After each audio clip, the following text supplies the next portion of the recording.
Hey everyone, welcome back to the channel. Today we're talking about something that's super important for anyone who uses a computer, computer viruses. You know, those sneaky little programs that can wreak havoc on your digital life. We're going to break down exactly what they are, how they spread like digital wildfire, and most importantly, how you can protect yourself so you can browse, game, and work without worry. Now, whether you're a tech wizard or just getting started, understanding computer viruses is crucial in today's world. It's like knowing the rules of the road before you get behind the wheel. So buckle up, because we're about to dive deep into the world of computer viruses and arm you with the knowledge you need to stay safe online. All right, let's start with the basics. What exactly a computer virus? Well, imagine a tiny, malicious program that sneaks onto your computer, often without you even realizing it.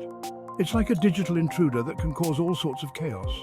See, a computer virus is a type of malware, short for malicious software, and it's designed to spread from one computer to another, kind of like how a cold spreads between people. And just like a cold can make you feel pretty lousy, a computer virus can really mess things up on your system.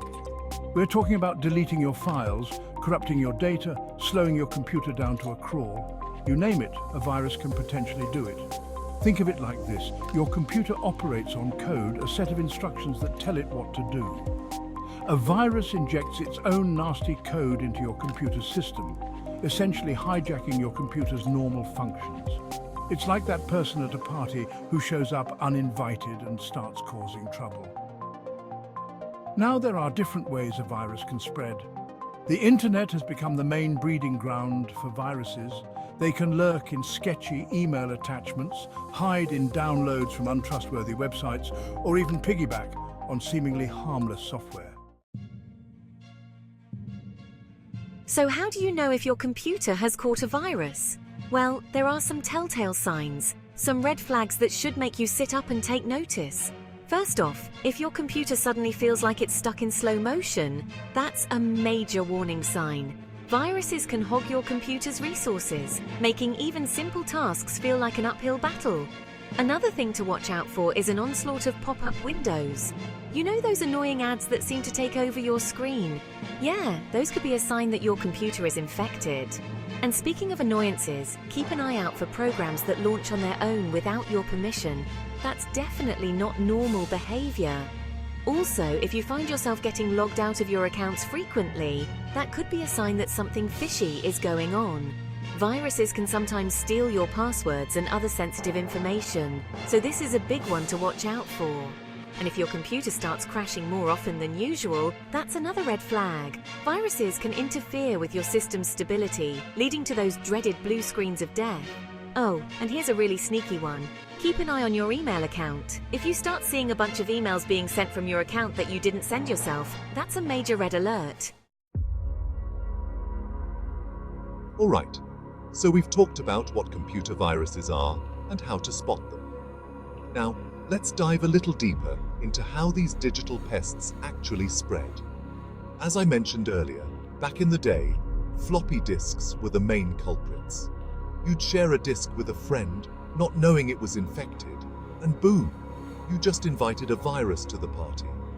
But these days, the internet is the main highway for viruses to travel. One of the most common ways viruses spread is through email attachments. You get an email that looks totally legit. Maybe it's from a friend or a company you recognize. But hidden inside that attachment could be a nasty surprise. Another way viruses spread is through downloads, especially from untrustworthy websites.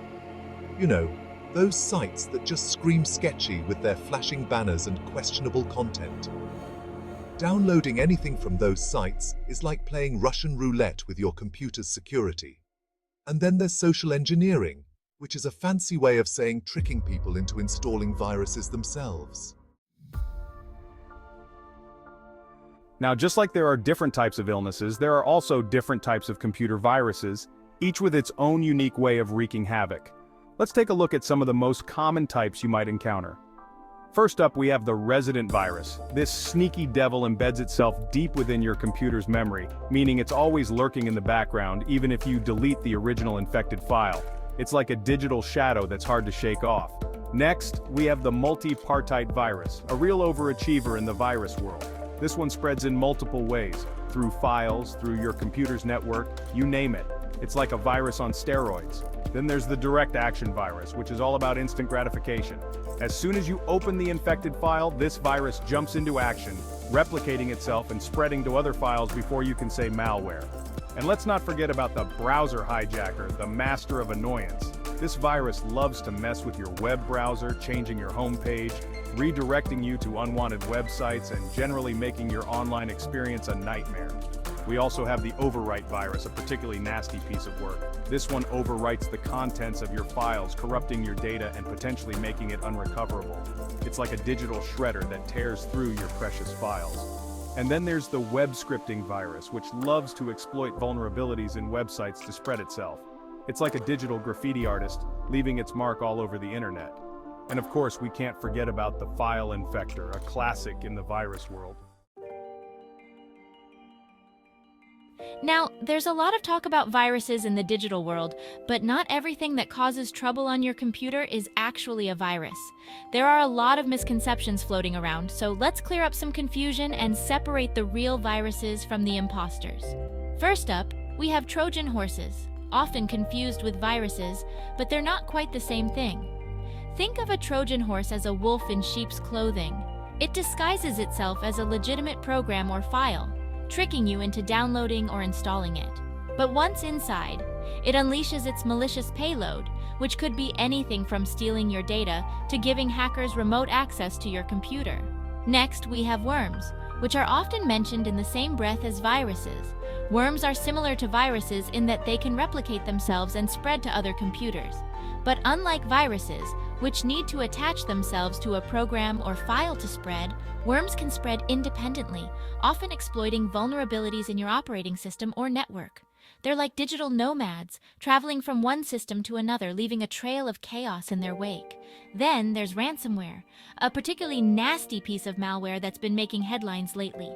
Ransomware is all about holding your data hostage. It encrypts your files, making them inaccessible, and then demands a ransom, usually in the form of cryptocurrency, in exchange for the decryption key. It's like a digital kidnapping, and it can be a nightmare to deal with. We also have rootkits, which are designed to hide themselves deep within your system, making them incredibly difficult to detect and remove. Rootkits can be used for a variety of malicious purposes, such as stealing your data, logging your keystrokes, or even turning your computer into a zombie bot that can be controlled remotely by hackers. All right, we've talked about the bad guys. Now let's talk about how to protect yourself. Fortunately, there are a lot of things you can do to keep your computer safe and virus-free. First and foremost, you need a good antivirus program. Think of it as your computer's immune system, constantly scanning for and neutralizing threats. There are tons of options out there, both free and paid, so do your research and choose one that fits your needs. But antivirus software is just one layer of protection. You also need to be smart about your online behavior. Avoid clicking on links or opening attachments from unknown senders. It's like opening a door for a stranger. You never know what you're going to get. And speaking of being cautious, be very careful about the websites you visit. Stick to reputable sites and avoid those that look suspicious or too good to be true. Remember, if it looks fishy, it probably is. Another important tip is to keep your software up to date. Software updates often include security patches that fix vulnerabilities that viruses can exploit. Think of it like locking your doors and windows. It makes it a lot harder for intruders to get in. And speaking of updates, don't forget about your operating system. Keep it updated as well, as those updates often include important security enhancements. It's also a good idea to back up your important data regularly. So, there you have it. The world of computer viruses in a nutshell.